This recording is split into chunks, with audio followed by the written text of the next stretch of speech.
Hello my dear friends, जय हिंद दोस्तों।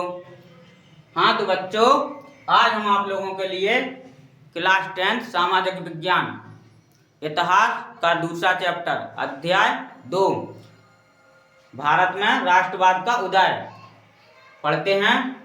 तो देखते हैं अपना भारत में राष्ट्रवाद का उदय कैसे हुआ, कब हुआ।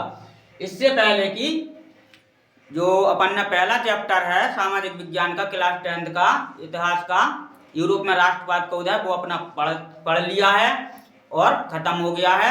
तो अगर पिछले वाला वो पहला चैप्टर पढ़ना चाहो, देखना चाहो, तो आज की वीडियो में हम उस वीडियो की लिंक डाल देंगे। तो आप पहले वो वाला चैप्टर पढ़ लीजिएगा और फिर अपन दूसरा वाला चैप्टर पढ़ेंगे।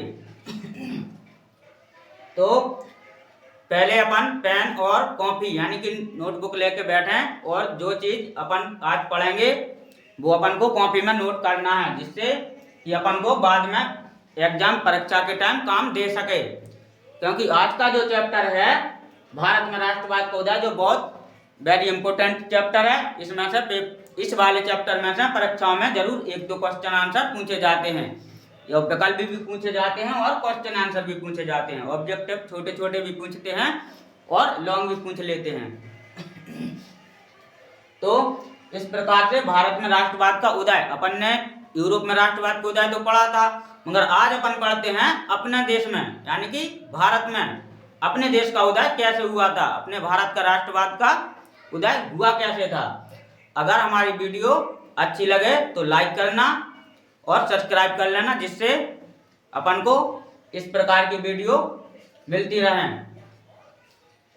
आइए अपन देखते हैं। सबसे पहले अपन पढ़ते हैं भारत में राष्ट्रवाद का परिचय, यानी कि अपन को ये देखना है कि अपने भारत में जो राष्ट्रवाद का उदय हुआ तो हुआ कैसे, कब हुआ, कैसे हुआ।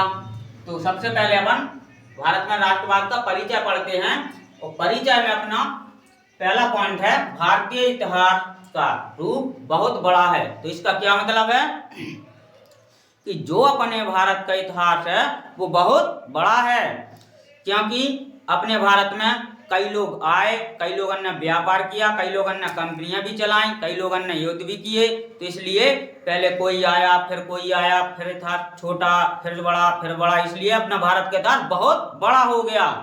तो इस वजह से अपना भारतीय इतिहास बहुत बड़ा है, क्योंकि कई प्रकार के युद्ध भी हुए, कई प्रकार के लोगों ने अपने देश से व्यापार कर करके अपने देशों में ले गए। तो इस प्रकार से बहुत से, कभी कोई किसी का राज्य आया, कभी किसी का राज्य आया, कभी अंग्रेजों का आया। तो इस प्रकार से अपना भारत का इतिहास बहुत बड़ा हो गया है।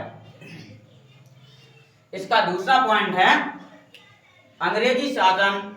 अंग्रेजी शासन के पहले क्या है दूसरा पॉइंट, अंग्रेजी शासन के पहले भारत एक शक्तिशाली और विकसित देश था।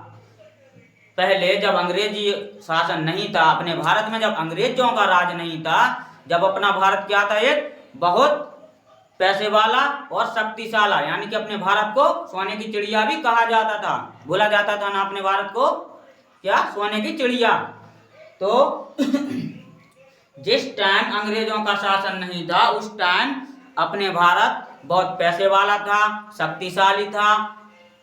कहना है, मान के चलें कि अगर अपने गांव में या मोहल्ले में कोई पैसा वाला है, बहुत पैसे वाला है, अच्छा उसके पास शक्तिशाली है, पैसा है, जमीन है, हर चीज है। अब जब पैसे वाला है, धन दौलत है, और अगर उसके घर में चोरी हो जाती है तो क्या वो पैसे वाला रहेगा? नहीं रहेगा, क्योंकि पूरी चोरी कर ले जाएंगे, पैसे वगैरह की जो उसके पास धन था वो चुरा ले जाएंगे, तो वो बेचारा गरीब हो जाएगा ना। तो इसी प्रकार से जब अंग्रेजों ने अपने भारत पर शासन किया तो अपने भारत से जो लूट के ले गए और अपने भारत से में कंपनियां खोली, उनसे पैसा कमाया है, तो अपना देश को उन्होंने बर्बाद किया और खुद का अपना देश बनाया है।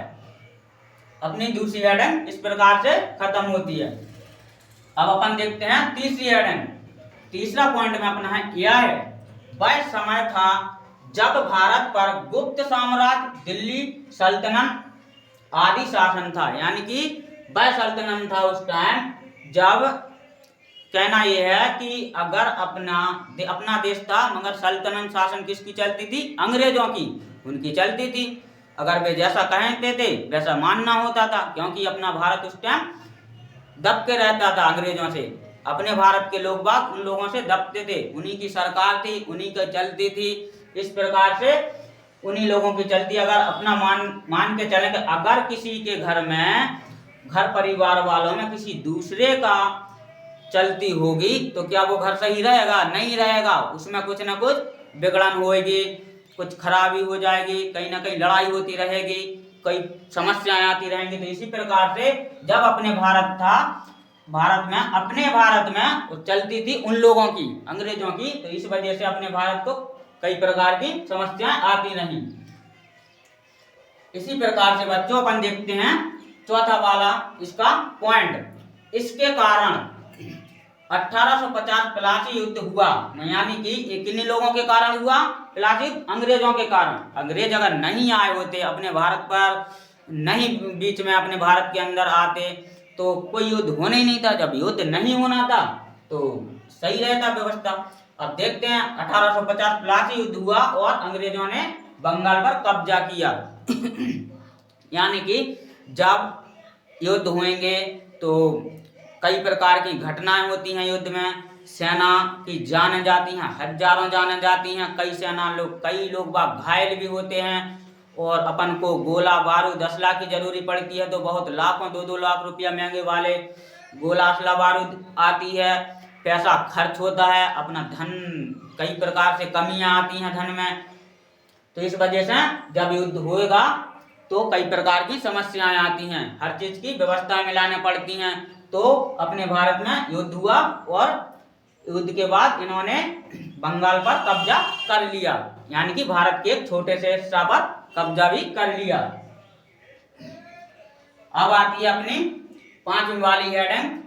क्या है पांचवा पॉइंट? फिर ब्रिटिश राज हो गया।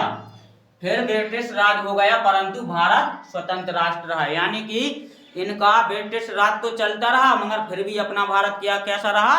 अपना राष्ट्र कैसा रहा? स्वतंत्र, फिर भी स्वतंत्र रहा। इस प्रकार से तो हमें लगता है आप लोगों ने एक अपना भारत का राष्ट्रवाद, भारत में राष्ट्रवाद का उदय, भारत का अपन ने पढ़ा, भारत में राष्ट्रवाद का परिचय, तो ये कॉपी पर नोट कर लिया होगा और समझ में आ गया होगा। ठीक है, इससे अपन आगे देखते हैं रॉयल एक्ट। अब पढ़ते हैं अपन रॉयल एक्ट।